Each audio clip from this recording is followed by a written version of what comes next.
টিনের দাম 1000 টাকা হলেও তার স্থান পায়ে, আর টিপের দাম 1 টাকা হলেও তার স্থান কপালে।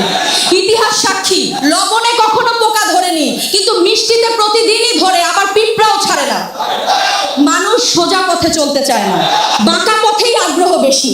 তাই তো মদ বিক্রেতাকে কোথাও যেতে হয় না, কিন্তু দুধওয়ালাকে বাজারে দাঁড়ে দাঁড়ে ঘুরতে হয়। আমরা সর্বদা দুধ বিক্রেতাকে বলে থাকি দুধে জল মিশাননি তো, আর মানুষ মদে জল মিশে খায়। আজ পর্যন্ত মানুষকে এতটুকুই চিনলাম। কচু পাতা দেখেছেন নিশ্চয়ই, ওপরে সবুজ আর ভেতরে চুলকানিতে ভরা। ঠিক তেমনি কিছু মানুষ আছে, বাইরে থেকে দেখতে ভীষণ সুন্দর পরিপাটি, কিন্তু ভেতরটা আবর্জনায় ভরা।